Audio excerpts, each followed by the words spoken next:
This April marks the 5th anniversary of the Baltimore Uprising of 2015. Thousands took to the streets to protest the murder in police custody of Freddie Gray. Cops murdering African-American Baltimoreans was nothing new, but this was 8 months after the Ferguson Uprising against the police murder of Michael Brown and in the middle of the nationwide Black Lives Matter movement. People in Baltimore rose up in rage.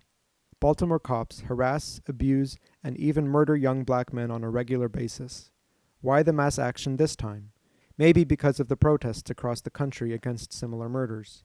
Maybe because Gray was shackled and given a quote-unquote rough ride in the back of a police van without being safety buckled, which caused the horrific injuries that led to his death. Maybe because the authorities shut down all public transportation near Frederick Douglass High School and replaced it with a formation of cops threatening students as they left school and couldn't get home.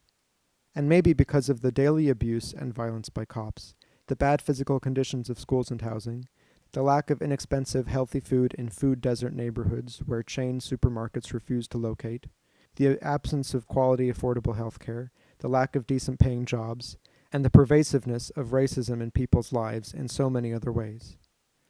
It all adds up to mass misery based on poverty and racism in the richest country in the history of the world.